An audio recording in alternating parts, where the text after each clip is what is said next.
के बीच भी वर्गों का निर्माण किया है। शायद हमारे और सारे वर्ग जल्दी मिट जाएंगे। स्त्री पुरुष के बीच खड़ी की गई दीवार को मिटने में बहुत समय लग सकता है। बहुत कारण है। स्त्री और पुरुष भिन्न हैं, ये तो निश्चित है, लेकिन असमान नहीं। भिन्नता और असमानता दो अलग बातें हैं। भिन्न होना एक बात है। सच एक आदमी दूसरे आदमी से भिन्न है ही। कोई दो आदमी समान नहीं है, कोई दो पुरुष भी समान नहीं है। स्त्री और पुरुष भी भिन्न हैं, लेकिन भिन्नता को वर्ग बनाना, ऊंचा नीचा बनाना मनुष्य की पुराना षड्यंत्र और शैतानी रही। हजारों वर्षों का पिछले अतीत का इतिहास स्त्री के शोषण का इतिहास भी है। पुरुष ने ही चूंकि सारे कानून निर्मित किए और पुरुष चूंकि शक्तिशाली था, उसने स्त्री पर जो भी थोपना चाहा थोप दिया। और जब तक स्त्री के ऊपर से गुलामी नहीं उठती, तब तक दुनिया से गुलामी का बिल्कुल अंत नहीं हो सकता है। राष्ट्र स्वतंत्र हो जाएंगे, आज नहीं कल गरीब और अमीर के बीच के फासले भी कम हो जाएंगे, लेकिन स्त्री और पुरुष के बीच शोषण का जाल सबसे ज्यादा गहरा है। और स्त्री और पुरुष के बीच फासले की कहानी इतनी लंबी हो गई है कि करीब करीब भूल गई है। स्वयं स्त्रियों को भी भूल गई है, पुरुषों को भी भूल गई है। इस संबंध में थोड़ी बातें विचार करना उपयोगी होगा, इसलिए कि शायद आने वाली जिंदगी को जिसे आप बनाने में लगेंगे, हो सकता है स्त्री और पुरुष के बीच समानता का, स्वतंत्रता का एक समाज और एक परिवार निर्मित कर सकें। अगर ख्याल ही ना हो तो हम पुराने ढांचों में ही फिर घूम के जीने लगते हैं। हमें पता भी नहीं चलता कि हमने कब पुरानी लीकों पर चलना शुरू कर दिया है। आदमी सबसे ज्यादा सुगम इसे ही पाता है कि जो हो रहा था वैसा ही होता चला जाए। लीस्ट रेसिस्टेंस वही है। इसलिए पुराने ढंग का परिवार चलता चला जाता है, पुरानी समाज व्यवस्था चलती चली जाती है, पुराने ढंग के सोचने के ढंग चलते चले जाते हैं। तोड़ने में कठिनाई मालूम पड़ती है, बदलने में मुश्किल मालूम पड़ती है, दो कारणों से। एक तो पुराने की आदत और दूसरा नए को निर्माण करने की मुश्किल। सिर्फ वही पीढ़ियां पुराने को तोड़ती हैं जो नए को सृजन देने की क्षमता रखती हैं, विश्वास रखती हैं स्वयं पर। और स्वयं पर विश्वास न हो तो हम पुरानी पीढ़ी के पीछे चलते चले जाते हैं। वो पुरानी पीढ़ी भी अपनी से पुरानी पीढ़ी के पीछे चल रही थी। कुछ छोटे से स्मरणीय बातें पहले हम ख्याल कर लें। पुरुष और स्त्री के बीच फासले, असमानता किस किस रूप में खड़ी हुई है। भिन्नता सुनिश्चित है और भिन्नता होनी ही चाहिए। भिन्नता ही स्त्री को व्यक्तित्व देती है और पुरुष को व्यक्तित्व देती है। लेकिन हमने भिन्नता को ही असमानता में बदल दिया, इसलिए सारी दुनिया में स्त्रियां भिन्नता को तोड़ने की कोशिश कर रही हैं ताकि वे ठीक पुरुष जैसी मालूम पड़ने लगे। उन्हें शायद ख्याल है कि इस भांति असमानता भी टूट जाएगी। मैंने सुना एक सिनेमा गृह के सामने अमेरिका के किसी नगर में बड़ी भीड़ है, क्यू लगा हुआ है, लंबी कतार है, लोग टिकट लेने को खड़े हैं। एक बूढ़े आदमी ने अपने सामने खड़े हुए व्यक्ति से पूछा, आप देखते हैं वो सामने जो लड़का खड़ा हुआ है उसने किस तरह के लड़कियों जैसे बाल बढ़ा रखे? और सामने वाले व्यक्ति ने कहा, माफ करिए, वो लड़का नहीं है, वो मेरी लड़की है। उस बूढ़े ने कहा, क्षमा करिए, मुझे क्या पता था कि आपकी लड़की है, तो आप उसके पिता हैं? उसने कहा कि नहीं, मैं उसकी मां हूं।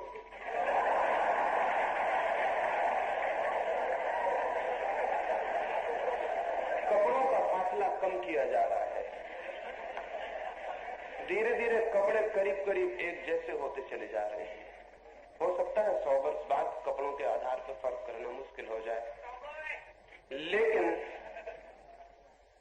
कपड़ों के फासले कम हो जाने से भिन्नता नहीं मिट जाएगी। भिन्नता गहरी, बायोलॉजिकल, जैविक और शारीरिक। भिन्नता साइकोलॉजिकल भी है, बहुत गहरे में। कपड़ों से कुछ फर्क नहीं पड़ जाने वाला है। पुरुष ने भी भिन्नता मिटाने के बहुत प्रयोग किए, हमें ख्याल में नहीं है क्योंकि हम आदी हो जाते हैं। राम, कृष्ण या बुद्ध और महावीर की मूर्तियां और चित्र आपने देखे होंगे, और अगर सोचते होंगे थोड़ा बहुत तो ये ख्याल आया होगा, इन लोगों के चेहरे पर दाढ़ी मूछ क्यों दिखाई नहीं पड़ती?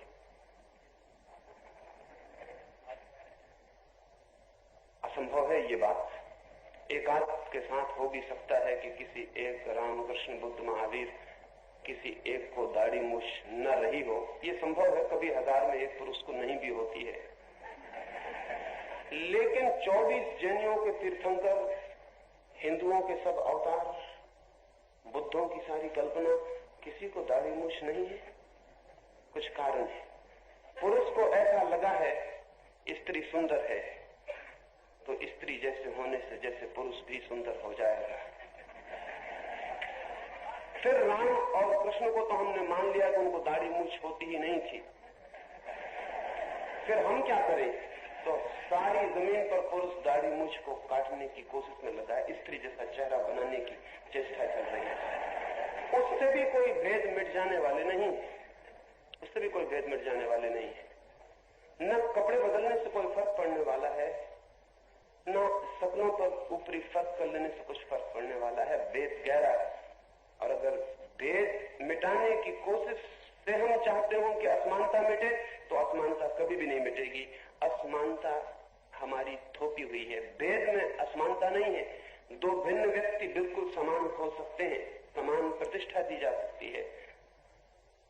पहली भूल मनुष्य ने यह की कि भिन्नता को असमानता समझा, डिफरेंस को इनइक्वालिटी समझा, और अब उसी भूल पर दूसरी भूल चल रही है कि हम भिन्नता को कम कर लें। जो काम पुरुष करते हैं वे ही स्त्रियां करें, जो कपड़े वे पहनते हैं वे भी पहने, जिस भाषा का वे उपयोग करते हैं स्त्रियां भी वैसे ही करें।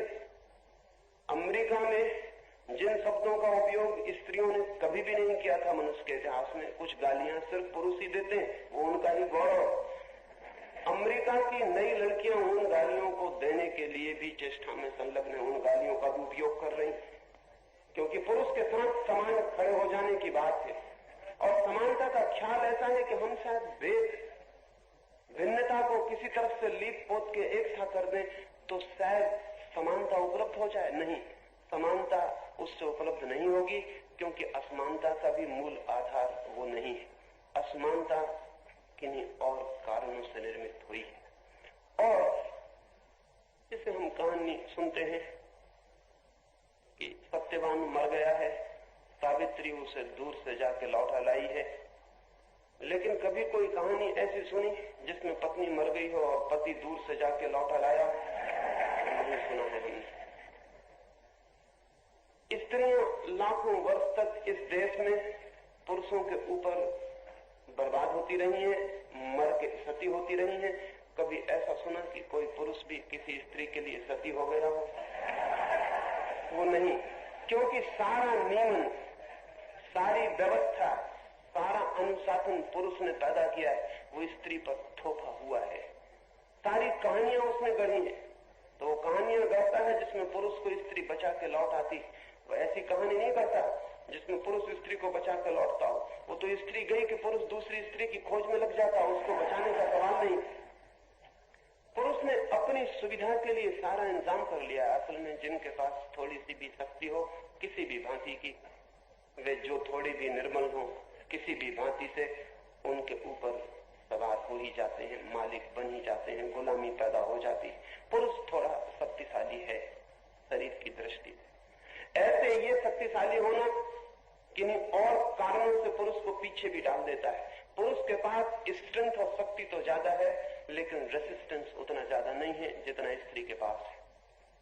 और अगर पुरुष और स्त्री दोनों को किसी पीड़ा में, सफरिंग में से गुजरना पड़े तो पुरुष जल्दी टूट जाता है, स्त्री ज्यादा देर तक टिकती। रेसिस्टेंस उसका ज्यादा है, प्रतिरोधक शक्ति ज्यादा है, लेकिन सामान्य शक्ति कम है। शायद प्रकृति के लिए जरूरी है कि दोनों में ये भेद हो, क्योंकि स्त्री कुछ पीड़ाएं झेलती है जो पुरुष अगर एक बार भी झेले तो फिर सारी पुरुष जाति कभी झेलने को राजी नहीं होगा। 9 महीने तक एक बच्चे को पेट में रखना और फिर फिर उसे जन्म देने की पीड़ा और फिर उसे बड़ा करने की पीड़ा, वो कोई पुरुष कभी राजी नहीं होगा। अगर एक रात भी एक छोटे बच्चे के साथ पति को छोड़ दिया जाए तो या तो वो उसकी गर्दन दबाने की सोचेगा या अपनी गर्दन दबाने की सोचेगा। मैंने सुना है एक दिन सुबह मास्को की सड़क पर कोई एक आदमी छोटी सी बच्चों की गाड़ी को धक्का देता हुआ चला जा रहा है। सुबह है, लोग घूमने निकले हैं, फूल खिले हैं, पक्षी खिले हैं। वो आदमी रास्ते में चलते चलते बार बार ये कहता है, अब्राहम शांत रहे, अब्राहम। अब्राहम उसका नाम होगा, बच्चे का नाम होगा, पता नहीं वो किससे कह रहा है। वो बार बार कहता है, अब्राहम शांत रहे, अब्राहम धीरज रख। बच्चा रो रहा है, वो गाड़ी को धक्के दे रहा है। एक बूढ़ी औरत उसके पास आके कहती है, क्या बच्चे का नाम अब्राहम है? वो आदमी कहता है, क्षमा करना, अब्राहम मेरा नाम है। मैं अपने को समझा रहा हूं कि शांत रहे, धीरज रख, अभी घर आया चला जाता। इस बच्चे को तो समझाने का सवाल नहीं, अपने को समझा रहा हूं कि किसी तरह दोनों सही सलामत घर पहुंच जाएं। स्त्री के पास एक प्रतिरोधक शक्ति है जो प्रकृति ने उसे दी है। एक रेसिस्टेंस की ताकत है, बहुत बड़ी ताकत है। कितनी ही पीड़ा हो, कितने ही दुख और कितने ही दमन के बीच भी वो जिंदा रहती है और मुस्कुराती सकती है। पुरुषों ने जितना दबाया है स्त्री को, अगर स्त्रियों ने उस दमन को, उस पीड़ा को कष्ट से लिया होता तो शायद वे कभी भी टूट गई होती, लेकिन वे नहीं टूटी। उनकी मुस्कुराहट भी नहीं टूटी। इतनी लंबी परतंत्रता के बाद भी उनके चेहरे पर कम तनाव है पुरुष की बजाय। रेसिस्टेंस की, झेलने की, सहने की, टॉलरेंस की, सहिष्णुता की बड़ी शक्ति उनके पास है। लेकिन मस्कुलर, बड़े पत्थर उठाने की और बड़ी कुल्हाड़ी चलाने की शक्ति उनके पास कम है। शायद जरूरी है कि पुरुष के पास वैसी शक्ति ज्यादा हो। उसे कुछ जो काम करने हैं जिंदगी में, वो वैसी शक्ति की मांग करते हैं। स्त्री को जो काम करने हैं वे वैसी शक्ति की मांग करते हैं। और प्रकृति, या अगर हम कहें परमात्मा, इतनी व्यवस्था देता है जीवन को कि सब तरफ से जो जरूरी है, जिसके लिए वो उसे मिल जाता है। कभी हमने ख्याल भी नहीं किया, जमीन पर इतनी बड़ी पृथ्वी पर कोई 3-3.5 अरब लोग हैं, स्त्रियां पुरुष सब मिलाकर। किसी घर में लड़के ही लड़के पैदा हो जाते हैं, किसी घर में लड़कियां भी हो जाती हैं। लेकिन अगर पूरी पृथ्वी का हम हिसाब रखें तो लड़के और लड़कियां करीब करीब बराबर पैदा होते हैं। पैदा होते वक्त बराबर नहीं होते, लेकिन 5-6 साल में बराबर हो जाते हैं। पैदा होते वक्त 125 लड़के पैदा होते हैं 100 लड़कियों पर, क्योंकि लड़कों का रेसिस्टेंस कम है। 25 लड़के तो जवान होते होते मर जाने वाले हैं। लड़के ज्यादा पैदा होते हैं, लड़कियां कम पैदा होती हैं, लेकिन जवान होते होते लड़के और लड़कियों की संख्या दुनिया में करीब करीब बराबर हो जाती है। कोई बहुत गहरी व्यवस्था भीतर से काम करती, नहीं तो कभी ऐसा भी हो सकता है, इसमें कोई दुर्घटना तो नहीं कि जमीन पे स्त्रियां ही स्त्रियां हो जाएं एक बार, या पुरुष ही पुरुष हो जाएं। ये संभावना है अगर बिल्कुल अंधेरे में व्यवस्था चल रही हो, लेकिन भीतर कोई नियम काम करता है और नियम के पीछे बायोलॉजिकल व्यवस्था है। जितने अणु होते हैं, वीर्याणु होते हैं, उनमें आधे स्त्रियों को पैदा करने में समर्थ हैं, आधे पुरुषों को। इसलिए कितना ही एक घर में भेद पड़े, लंबे विस्तार पर भेद बराबर हो जाता है। स्त्री को वो शक्तियां मिली हुई हैं जो उसे अपने काम को, और स्त्री का बड़े से बड़ा काम उसका मां होना है, उससे बड़ा काम संभव नहीं है। और शायद मां होने से बड़ी कोई संभावना पुरुष के लिए तो है ही नहीं, स्त्री के लिए भी नहीं। मां होने की संभावना हम सामान्य रूप से ग्रहण कर लेते हैं। कभी आपने नहीं सोचा होगा, इतने पेंटर हुए, इतने मूर्तिकार हुए, इतने चित्रकार, इतने कवि, इतने आर्किटेक्ट, लेकिन स्त्री कोई एक बड़ी चित्रकार नहीं हुई, कोई एक स्त्री बड़ी आर्किटेक्ट, वस्तु कला में कोई अग्रणी नहीं हुई, कोई एक स्त्री ने बहुत बड़ा संगीत जन्म नहीं दिया, और कोई एक स्त्री ने कोई बहुत अद्भुत मूर्ति नहीं काटी। सृजन का सारा काम पुरुष ने किया है। तो कई बार पुरुष को ऐसा ख्याल आता है कि क्रिएटिव, सृजनात्मक शक्ति हमारे पास है, स्त्री के पास कोई सृजनात्मक शक्ति नहीं। लेकिन बात उल्टी है, स्त्री पुरुष को पैदा करने में इतना बड़ा श्रम कर लेती है कि और कोई सृजन करने की जरूरत नहीं रह जाती। स्त्री के पास अपना एक क्रिएटिव एक्ट है, एक सृजनात्मक कृत्य है जो इतना बड़ा है कि पत्थर की मूर्ति बनाना और एक जीवित व्यक्ति को बड़ा करना। लेकिन स्त्री के काम को हमने सहज स्वीकार कर लिया है और शायद इसीलिए स्त्री की सारी सृजनात्मक शक्ति उसके मां बनने में लग जाती। उसके पास और कोई सृजन की न सुविधा बचती, न शक्ति बचती, न कोई आयाम, कोई डायमेंशन बचता, न सोचने का कोई सवाल है। एक छोटे से घर को सुंदर बनाने में, लेकिन हम कहेंगे कि छोटे से घर को सुंदर बनाना, कोई माइकलएंजेलो तो पैदा नहीं हो सकता, कोई वान गॉग तो पैदा नहीं हो जाएगा, कोई इज़रा पाउंड तो पैदा नहीं होगा, कोई कालिदास तो पैदा नहीं होगा। एक छोटे से घर को, लेकिन मैं कुछ घरों में जाके ठहरता रहा हूं। एक घर में ठहरा था, मैं हैरान हो गया। गरीब घर है, बहुत संपन्न नहीं है, लेकिन इतना साफ सुथरा, इतना स्वच्छ मैंने कोई घर नहीं देखा। लेकिन उस घर की प्रशंसा करने कोई कभी नहीं जाएगा। घर की गृहिणी उस घर को ऐसा पवित्र बना रही कि कोई मंदिर भी उतना स्वच्छ और पवित्र नहीं मालूम पड़ता। लेकिन उसकी कौन फिक्र करेगा? कौन माइकलएंजेलो, कालिदास और वान गॉग में उसकी गिनती करेगा? वो खो जाएगी। वो एक बहुत ऐसा काम कर रही है जिसके लिए कोई प्रतिष्ठा नहीं मिलेगी। क्यों नहीं मिलेगी? नहीं मिलेगी। ये दुनिया पुरुषों की दुनिया है। स्त्री के विकास, स्त्री की संभावनाओं, स्त्रियों की जो पोटेंशियलिटीज हैं, उनके जो आयाम, ऊंचाइयां हैं, उनको हमने गिनती में ही नहीं लिया है। अगर एक आदमी गणित में कोई नई खोज कर ले तो नोबेल प्राइज मिल सकती है, लेकिन स्त्रियां निरंतर प्रेम के बहुत नए नए आयाम खोजती हैं, कोई नोबेल प्राइज उनके लिए नहीं है। वो स्त्रियों की दुनिया नहीं है। स्त्रियों का सोचने के लिए, स्त्रियों को दिशा देने के लिए, उनके जीवन में जो हो उसे भी मूल्य देने का हमारे पास कोई आधार नहीं। हम सिर्फ पुरुषों को आधार देते हैं। इसलिए अगर हम इतिहास उठाकर देखें तो उसमें चोर, डकैत, हत्यारे, बड़े बड़े आदमी मिल जाएंगे। उसमें चंगेज खान, तैमूरलंग और हिटलर और स्टालिन और माओ सबका स्थान है। लेकिन उसमें हमें ऐसी स्त्रियां खोजने में बड़ी मुश्किल पड़ जाएगी। उनका कोई उल्लेख ही नहीं है। जिन्होंने एक सुंदर घर बनाया हो, जिन्होंने एक बेटा पैदा किया हो और जिसके साथ, जिसे बड़ा करने में सारी मां की ताकत, सारा प्रार्थना, सारा प्रेम लगा दिया हो, उसका कोई हिसाब नहीं मिलेगा। पुरुष की एक तरफा अधूरी दुनिया अब तक चली है और जो पूरा इतिहास है वो पुरुष का ही इतिहास है। इसलिए युद्धों का, हिंसाओं का इतिहास है। जिस दिन स्त्री भी स्वीकृत होगी और विराट मनुष्यता में उतना ही समान स्थान पालेगी जितना पुरुष का है, तो इतिहास भी ठीक दूसरी दिशा लेना शुरू करेगा। मेरी दृष्टि में जिस दिन स्त्री बिल्कुल समान हो जाती है, शायद युद्ध असंभव हो जाए। क्योंकि युद्ध में कोई भी मरे, वो किसी का बेटा होता है, किसी का भाई होता है, किसी का पति होता है। लेकिन पुरुषों को मरने मारने की ऐसी लंबी बीमारी है, क्योंकि बिना मरे मारे वो अपने पुरुषत्व को ही सिद्ध नहीं कर पाते। वो ये बता ही नहीं पाते हैं कि मैं भी कुछ हूं।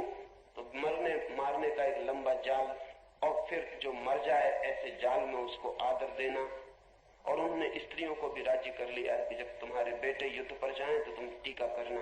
वो रो रही है माँ, आंसू टपक रहे हैं और वो टीका कर रही और आशीर्वाद दे रही है। ये पुरुष ने जबरदस्ती तैयार करवाया हुआ। अगर दुनिया भर की स्त्रियां तय कर ले, तैयार कर दिया हुआ है, सब व्यवस्था, सब सोचना, सारी संस्कृति, सारी सभ्यता पुरुष के गुणों पर खड़ी है। इसलिए पूरा मनुष्य का इतिहास युद्धों का इतिहास है।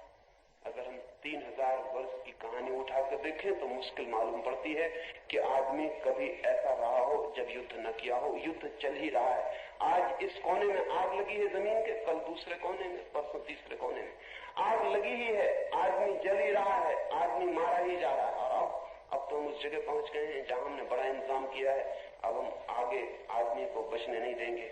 अगर पुरुष सफल हो जाता है अपने अंतिम उपाय में, तीसरे महायुद्ध में, तो शायद मनुष्यता नहीं बचेगी। इतना इंतजाम तो कर लिया है कि हम पूरी पृथ्वी को नष्ट कर दें, पूरी तरह से नष्ट कर दें। ये मनुष्य की, पुरुष के इतिहास की आखिरी जो क्लाइमेक्स हो सकती थी, चरम, वहां हम पहुंच गए। ये हम क्यों पहुंच गए? क्योंकि पुरुष गणित में सोचता है, प्रेम उसके सोचने की भाषा नहीं है। ध्यान रहे, विज्ञान विकसित हुआ है, धर्म विकसित नहीं हो सका, और धर्म तब तक विकसित नहीं होगा जब तक स्त्री समान जीवन और संस्कृति में दान नहीं करती है और उसे दान का मौका नहीं मिलता है। गणित से जो चीज विकसित होगी वो विज्ञान है। गणित परमात्मा तक ले जाने वाला नहीं है। चाहे 2 और 2 कितने ही बार जोड़ो तो भी बराबर परमात्मा होने वाला नहीं है। गणित कितना ही बढ़ता चला जाए वो पदार्थ से ऊपर जाने वाला नहीं है। प्रेम परमात्मा तक पहुंच सकता है, लेकिन हमारी सारी खोज गणित की है, तर्क की है, वो विज्ञान पर लेके खड़ा हो गया, उसके आगे नहीं जाता। प्रेम की हमारी कोई खोज नहीं है। शायद प्रेम की बात करना भी हम स्त्रियों के लिए छोड़ देते हैं, या कवियों के लिए जिनको हम करीब करीब स्त्रियों जैसा गिनती करते हैं, कि गिनती हम कोई पुरुषों में नहीं करते। नीत्शे ने तो एक अद्भुत बात लिखी है, खतरनाक, किसी को बहुत बुरी भी लग सकती है। नीत्शे ने तो ये बात लिखी है, मैं मानता हूं सच है, उसने तो क्रोध में लिखी है और गाली देने के इरादे से लिखी है, लेकिन बात सच है। नीत्शे ने लिखा है कि बुद्ध और क्राइस्ट को मैं वुमेनिस्ट मानता हूं, स्त्रीण मानता हूं। बुद्ध और क्राइस्ट को मैं स्त्रीण मानता हूं, मैं पुरुष नहीं मानता। क्योंकि जो लड़ने की बात ही नहीं करते और जो लड़ने से बचने की बात करते हैं वो पुरुष कैसे हो सकते हैं? पुरुष तो लड़ने में ही है। नीत्शे ने कहा, मैंने सुंदरतम जो दृश्य देखा है जीवन में वो तब देखा जब सूरज की उगती रोशनी में सिपाहियों की चमकती हुई तलवारें और उनके चमकते हुए बूटों की आवाजें और उनका एक पंक्तिबद्ध रास्ते से गुजरना, सूरज की रोशनी का गिरना और पंक्तिबद्ध उनके पैरों की आवाज और उनकी चमकती हुई तन संगीनें, मैंने उससे सुंदर दृश्य जीवन में दूसरा नहीं देखा है। अगर ये आदमी और ये मानता है कि ऐसा दृश्य सुंदर है तो फूल स्त्रीण हो जाएंगे निश्चित ही। जब चमकती हुई संगीनें सुंदर है तो फूल कहां टिकेंगे? फूलों को बाहर कर देना होगा सौंदर्य के। और जब नीत्शे कहता है जो लड़ते हैं और लड़ सकते हैं और लड़ते रहते हैं, युद्ध ही जिनका जीवन है वे ही पुरुष हैं, तो ठीक है, बुद्ध और क्राइस्ट और महावीर को अलग कर देना होगा, उन्हें स्त्रियों में ही गिनती करनी पड़ेगी। लेकिन दुनिया में जो भी प्रेम के रास्ते से गया हो उसमें किसी न किसी अर्थों में नीत्शे का कहना ठीक ही है कि वो स्त्रीण है। यह अपमानजनक नहीं। अगर पुरुष ने भी प्रेम किया हो तो वो जो पुरुष की जो आम धारणाएं हैं युद्ध की, संघर्ष की, हिंसा की, वायलेंस की, वो गिर जाती हैं और नई धारणाएं पैदा होती हैं, सहयोग की, क्षमा की, प्रेम की। एक बुद्ध का भिक्षु था, उस भिक्षु का नाम था पूर्ण। उसकी शिक्षा पूरी हो गई और शिक्षा पूरी हो जाने पर बुद्ध ने उससे कहा कि पूर्ण, अब तू जा और मेरे प्रेम की खबर लोगों तक पहुंचा दे। तू उन जगहों में जा जहां कोई भी न गया हो, तू मेरी खबर ले जा प्रेम की। हिंसा की खबरें बहुत पहुंचाई गई, कोई प्रेम की खबर भी पहुंचाए। उस पूर्ण ने बुद्ध के पैर छुए और कहा, मुझे आज्ञा दे कि मैं सूखा नाम का छोटा सा बिहार का एक हिस्सा था, वहां जाऊं और आपका संदेश ले जाऊं। बुद्ध ने कहा, वहां तू मत जा तो बड़ी कृपा हो, वहां के लोग अच्छे नहीं है, वहां के लोग बहुत बुरे हैं। पूर्ण ने कहा, तब मेरी वहां जरूरत है, जहां लोग बुरे हैं और अच्छे नहीं है, वहीं तो प्रेम का संदेश ले जाना पड़ेगा। बुद्ध ने कहा, फिर मैं तुझसे 2-3 प्रश्न पूछता हूं तो उत्तर दे दे, तब जा। मैं तुझसे पहले पूछता हूं कि अगर वहां के लोगों ने तेरा अपमान किया, गालियां दी, तो तुझे क्या होगा? पूर्ण ने कहा, क्या होगा? मैं सोचूंगा लोग कितने अच्छे हैं, सिर्फ गालियां देते हैं, अपमान करते हैं, मारते नहीं, मार भी सकते थे। बुद्ध ने कहा, यहां तक भी ठीक, लेकिन अगर वे मारने लगे, वे लोग बुरे हैं, मार भी सकते हैं। अगर उन्होंने मारा और तेरे प्रेम के संदेश पर पत्थर फेंके और लकड़ियां तेरे सिर पर बरसी, तो तुझे क्या होगा? पूर्ण ने कहा, क्या होगा? मुझे यही होगा, लोग अच्छे हैं, सिर्फ मारते हैं, मार ही नहीं डालते। बुद्ध ने कहा, मैं तीसरी बात और पूछता हूं, अगर उन्होंने तुझे मार ही डाला तो मरते क्षण में तेरे मन को क्या होगा? पूर्ण ने कहा, मेरे मन को होगा, कितने भले लोग हैं, मुझे उस जीवन से मुक्त कर दिया जिसमें भूल चूक हो सकती थी, जिसमें मैं भटक भी सकता था, जिसमें मैं भी मारने को तैयार हो सकता था। उससे मुक्त कर दिया। बुद्ध ने कहा तू जा, तेरा प्रेम पूरा हो गया। और जिसका प्रेम पूरा हो गया है वही युद्ध के विपरीत, हिंसा के विपरीत खबर और हवा ले जा सकता। तू जा। स्त्रियां जिस दिन मनुष्य की संस्कृति में समान पुरुष के साथ खड़ी हो सकेंगी और मनुष्य की संस्कृति में आधा दान उनका होगा, उस दिन गणित अकेली चीज नहीं होगी, उस दिन प्रेम भी एक चीज होगी। और प्रेम गणित से बिल्कुल उल्टा है, धर्म विज्ञान से बिल्कुल उल्टा है। गणित की और ही दुनिया है। मिलिट्री में हम आदमियों के नाम हटा देते, नंबर दे देते। अगर आप भर्ती हो गए या मैं भर्ती हो गया हूं तो 11, 12, 15 ऐसे नंबर हो जाएंगे।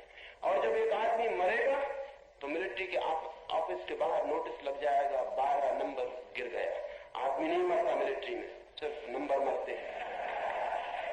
आदमी के ऊपर भी हम नंबर लगा देते हैं। इसका फर्क बहुत ज्यादा है। अगर पता चले कि फला आदमी मर गया जिसकी पत्नी है, जिसके 2 बेटे छोटे हैं, जिसकी बूढ़ी माँ है, वो सब असहाय हो गए, फला आदमी मर गया, तो एक आदमी की तस्वीर उठती है। लेकिन 12 नंबर की न कोई पत्नी होती न कोई बेटे होते। नंबर की कहीं पत्नियों और बेटे हुए, नंबर बिल्कुल नंबर है।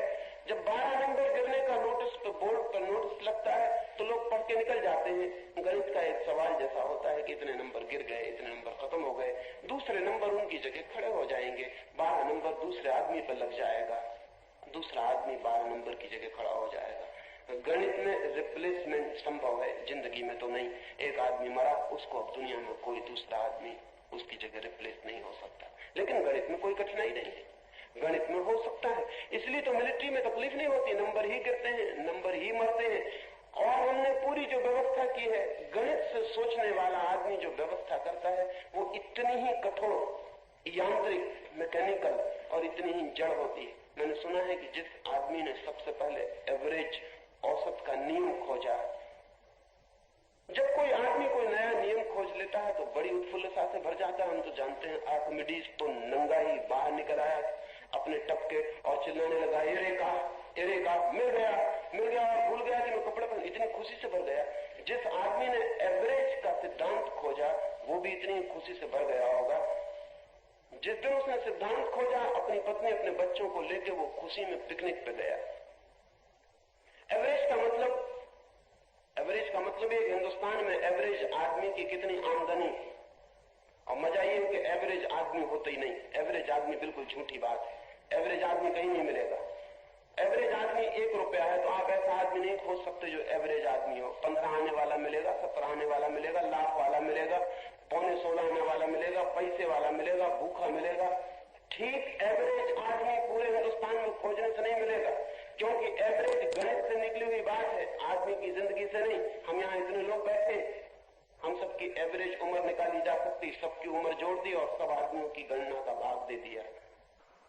आ गया 11 साल, 15 दिन या 50 साल या कुछ भी, उस आदमी को खोजने निकलो कि एग्जैक्ट 50 साल 5 दिन 3 घंटे 15 मिनट का कौन आदमी, वो नहीं मिलेगा। वो है नहीं कहीं एवरेज आदमी। गणित का सिद्धांत है आदमी की जिंदगी का नहीं। उस गणितज्ञ ने एवरेज का सिद्धांत निकाल लिया, अपनी पत्नी बच्चों को लेकर पिकनिक पे गया हुआ, बड़ा खुश है।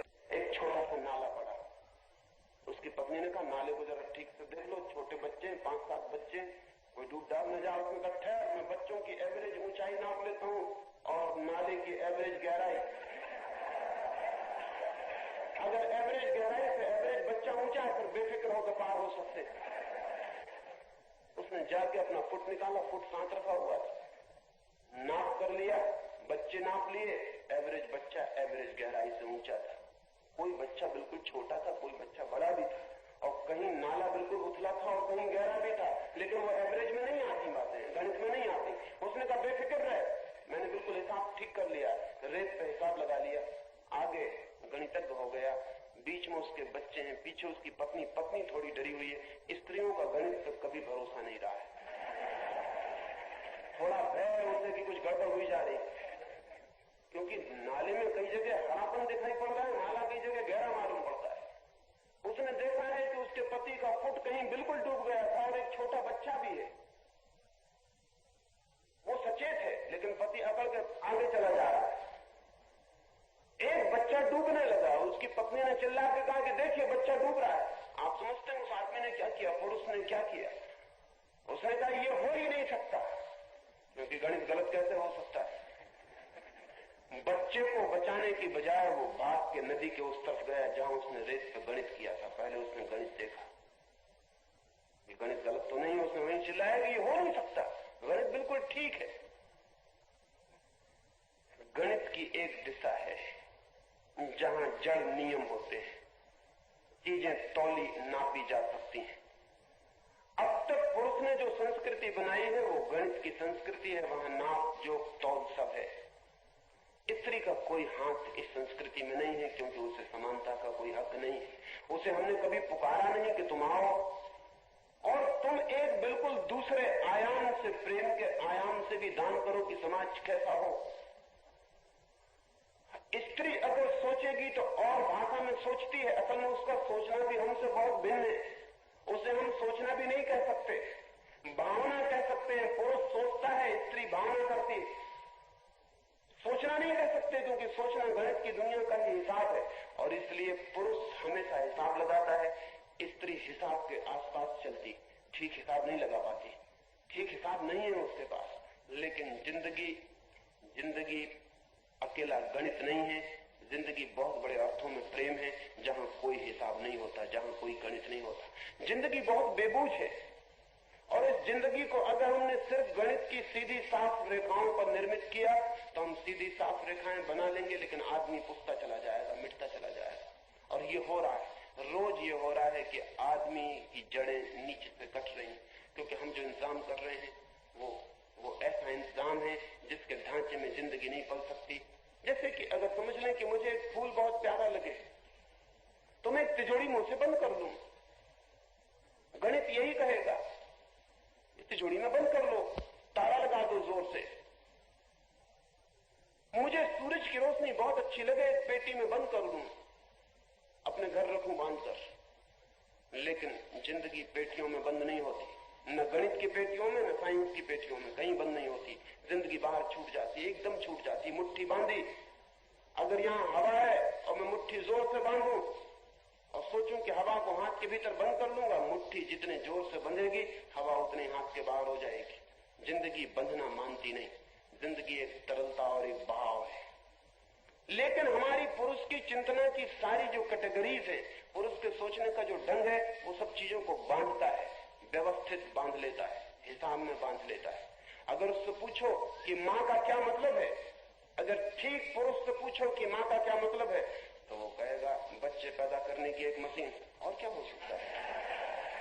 एक वैज्ञानिक की मैं किताब पढ़ रहा था, उस वैज्ञानिक से किसी ने पूछा मुर्गी क्या है, तो उस आदमी ने कहा मुर्गी अंडे की तरकीब है और अंडे पैदा करने के लिए।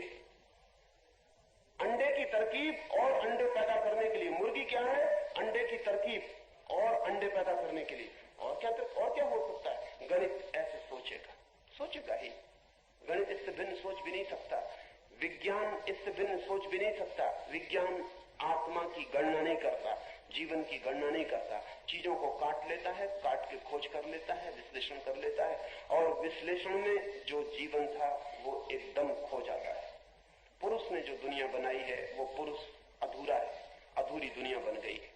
पुरुष अधूरा है, ये ध्यान रहे, और स्त्री के साथ बिना उसकी संस्कृति अधूरी होगी। तो एक एक घर में तो पुरुष ने एक एक स्त्री को ले आया है। एक एक घर में तो पुरुष अकेला रहने को राजी नहीं है, स्त्री भी अकेले रहने को राजी नहीं है। चाहे कितनी ही कलह हो, स्त्री और पुरुष साथ रह रहे हैं, लेकिन संस्कृति और सभ्यता की जहां दुनिया है वहां स्त्री का बिल्कुल प्रवेश नहीं हुआ, वहां पुरुष बिल्कुल अकेला है। और पुरुष के अकेले अधूरेपन ने, और पुरुष बिल्कुल अधूरा है जैसे स्त्री अधूरी है, वो कॉम्प्लीमेंट्री है, दोनों मिलकर एक पूर्ण व्यक्तित्व बनता है। लेकिन मनुष्य की संस्कृति अधूरी सिद्ध हो रही है, क्योंकि वो आधे पुरुष ने ही निर्मित की है, स्त्री उसने कभी मांग नहीं की। स्त्री सब गड़बड़ कर देती है अगर वो आए तो। अगर लेबोरेटरी में उसे ले जाओ तो बजाय इसके कि वो आपकी परख नली और आपके टेस्ट ट्यूब में क्या हो रहा है ये देखे, हो सकता है टेस्ट ट्यूब को रंग के सुंदर बनाने की कोशिश करे। स्त्री को लेबोरेटरी में ले जाओ, गड़बड़ होनी शुरू हो जाएगी। या पुरुष को स्त्री की बगिया में ले जाओ तो भी गड़बड़ होनी शुरू हो जाएगी। इस गड़बड़ के डर से हमने कंपार्टमेंट बांट लिए हैं, पुरुष की एक दुनिया बना ली है, स्त्री की एक अलग दुनिया बना दी है, और दोनों के बीच एक बड़ी दीवार खड़ी कर ली है। और दीवार खड़े करके पुरुष अकड़ गया है, वो कहता है मुझसे तुम्हारा मुकाबला क्या, तुम कुछ कर ही नहीं सकते, इसलिए घर में बंद रहो, तुमसे कुछ हो नहीं सकता। हम पुरुष ही कुछ कर सकते हैं, हम पुरुष श्रेष्ठ हैं, स्त्रियां तुम्हारा काम है कि तुम बर्तन मलो, खाना बनाओ, बस इतना, इससे ज्यादा तुम्हारा कोई काम नहीं है, बच्चों को बड़ा करो। ये सब पुरुष ने स्त्री को एक दीवार बंद करके वहां सौंप दिया है और वो बाहर अकेला मालिक होकर बैठ गया है। सब तरफ पुरुष इकट्ठे हो गए हैं, कल्चर की जहां दुनिया है, संस्कृति की, वहां पुरुष इकट्ठे हो गए, स्त्रियां वर्जित है, स्त्रियां अस्पृश्य की, अनटचेबल की भांति बाहर कर दी गई। मेरी दृष्टि में इसीलिए मनुष्य की सभ्यता अब तक सुख और आनंद की सभ्यता नहीं बन सकी। अब तक मनुष्य की सभ्यता पूर्ण इंटीग्रेटेड नहीं बन सकी है, उसका आधा अंग बिल्कुल ही काट दिया गया है। इस आधे अंग को वापस समान हक न मिले, इसे वापस जीवन की पूरा अवसर स्वतंत्रता न मिले, तो मनुष्य का बहुत भविष्य नहीं माना जा सकता। मनुष्य का भविष्य एकदम अंधकारपूर्ण कहा जा सकता है। स्त्री को लाना है, भेद है, भिन्नताएं हैं, भिन्नताएं आनंदपूर्ण है, भिन्नताएं दुख का कारण नहीं है, असमानता दुख का कारण है। और असमानता को हमने भिन्नता के आधार पर असमानता को इतना मजबूत कर लिया है कि कल्पना के बाहर है कि स्त्री और पुरुष मित्र हो सकते हैं। पुरुष को लगता ही नहीं कि स्त्री और मित्र नहीं हो सकती, पत्नी हो सकती, पत्नी यानी दासी। और जब वो चिट्ठी लिखती है कि आपकी चरणों की दासी, तो पुरुष बड़ा प्रसन्न होता है, पढ़ बहुत प्रसन्न होता है कि ठीक पत्नी मिल गई है, ऐसी ही पत्नी होनी चाहिए। ऋषि मुनि पुरुषों के ऋषि मुनि समझाते हैं पत्नी परमात्मा माने पुरुष को। पुरुष खुद ही समझा रहा है कि मुझे परमात्मा मानो, और स्त्रियों के दिमाग को वो 3000 साल से कंडीशन कर रहा है और उनके दिमाग में ये प्रचार कर रहा है कि मुझे ये मानो। पुरुषों ने किताबें लिखी हैं जिसमें उन्होंने लिखा है कि स्त्री तो अगर कल्पना भी कर ले दूसरे पुरुष की तो पापनी है, और पुरुष अगर वेश्या के घर भी जाए तो पवित्र स्त्री वही है जो उसे कंधे पर बिठा के वेश्या के घर पहुंचा दे। मजेदार लोग, बहुत मजेदार लोग। और हम, लेकिन ये स्वीकृत हो गया, इसमें स्त्रियों को भी ऐतराज नहीं है, ये स्वीकृत हो गया है। स्त्रियों को इतने दिन से प्रोपेगेंडा किया गया, उनकी खोपड़ी पर हैमरिंग की गई है, उनने मान लिया है। बचपन से ही उन्हें नंबर 2 की स्थिति स्वीकार करने के लिए माँ बाप तैयार करते। वो नंबर 1 नहीं, वो नंबर 1 नहीं है, वो नंबर 2 है। इसकी स्वीकृति बचपन से उनके मन पर थोपती चली जाती है। पूरी संस्कृति, पूरी सभ्यता, पूरी व्यवस्था, कैसे ये छुटकारा हो, कैसे ये स्त्री पुरुष के समान खड़ी हो सके, बहुत कठिन मामला मालूम पड़ता है। लेकिन 2-3 सूत्र सुझाना चाहता हूं, इनके बिना शायद स्त्री पुरुष के समान खड़ी नहीं हो सकती। और ध्यान रहे, जब तक पूरी परिस्थिति नहीं बदलती है, पुरुष कितना ही कहे कि तुमको भी तो समान हक है वोट करने का, तुम समान हो, सब बातें ठीक है, असमानता क्या है, इससे कुछ हल नहीं होगा। स्त्री के नीचे उसके जीवन की गुलामी में, उसकी असमानता में कुछ कारण है। जैसे जब तक स्त्रियों की अपनी कोई आर्थिक स्थिति नहीं है, जब तक उनकी कोई अपनी इकोनॉमिक, अर्थगत, संपत्तिगत अपनी कोई स्थिति नहीं है, तब तक स्त्रियों की समानता बातचीत की बात होगी। गरीब अमीर समान है, हम कहते हैं गरीब अमीर समान है, बराबर वोट का हक है, सब ठीक है, लेकिन गरीब अमीर समान कैसे हो सकते हैं? वो अमीरी और गरीबी इतनी बड़ी असमानता पैदा कर दी थी। और स्त्रियों से ज्यादा गरीब कोई भी नहीं है, क्योंकि हमने उनको बिल्कुल अपंग कर दिया है, कमाने से, पैदा करने से अपंग कर दिया है।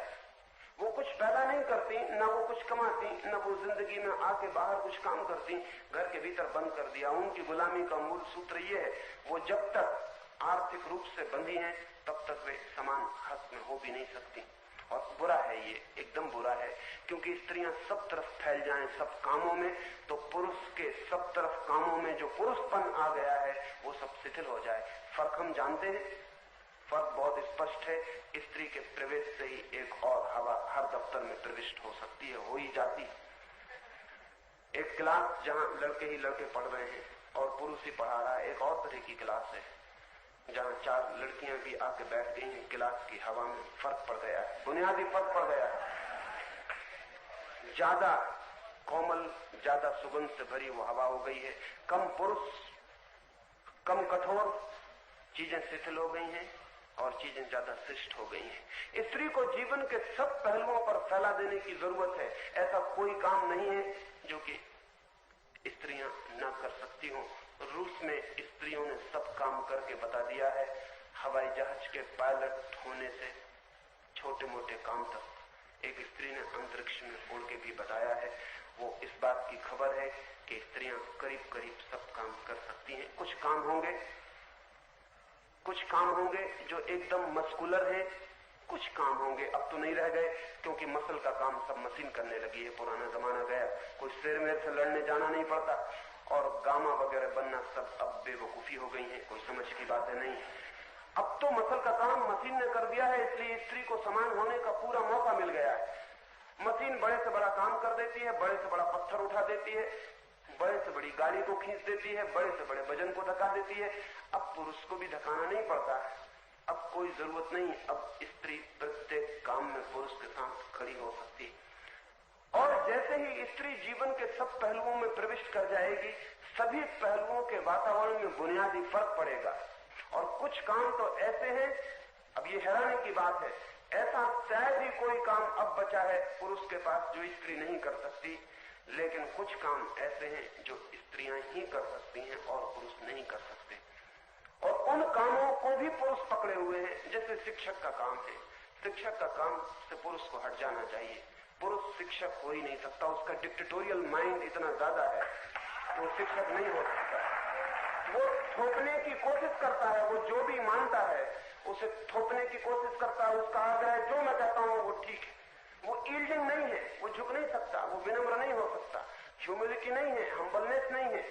शिक्षक अगर जरा भी थोपने वाला है, दूसरी तरफ के मस्तिष्क को बुनियादी रूप से नुकसान पहुंचाता है, और नुकसान पहुंचता है सारी मनुष्य जाति को। क्योंकि शिक्षक कैसे व्यवहार कर रहा है, निश्चित ही सारी दुनिया में शिक्षा का करीब करीब सारा काम, करीब करीब कहता हूं सारा काम स्त्रियों के हाथ में चले ही जाना चाहिए। ये बिल्कुल ही उचित होगा, हितकर होगा, महत्वपूर्ण होगा, क्योंकि शिक्षा तब एक रूखी सूखी बात नहीं रह जाएगी, उसके साथ एक रस और एक पारिवारिक वातावरण जुड़ जाएगा और संबंधित हो जाएगा। बहुत काम ऐसे हो सकते हैं जो तो स्त्रियों को पूरी तरह उपलब्ध हो जाने चाहिए, और बहुत काम जो स्त्रियां कर सकती हों उन्हें सब तरफ से निमंत्रण मिलने चाहिए। और बहुत दिशाएं जो हमेशा से अधूरी पड़ी हैं, जिनको कभी छुआ नहीं गया, वो खोली जानी चाहिए।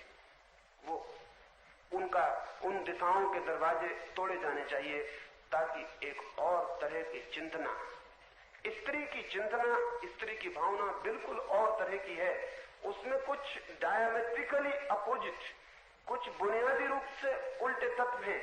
वो ज्यादा इंट्यूटिव है, इंटेलेक्चुअल नहीं है। वो बहुत बुद्धि और तर्क की नहीं है, ज्यादा अंतर अनुभूति की है। मनुष्य अंतर अनुभूति से शून्य हो गया है, बिल्कुल शून्य है। स्त्रियां अगर सब दिशाओं में फैल जाएं और जीवन घरों में बंद न रह जाएं, क्योंकि घरों का काम इतना उबाने वाला है, इतना बोरिंग है, इतना बोर्डम से भरा हुआ है कि उसे तो मशीन के हाथ में धीरे धीरे छोड़ देना चाहिए आदमी को करने की। न स्त्रियों को न पुरुषों को कोई जरूरत नहीं है।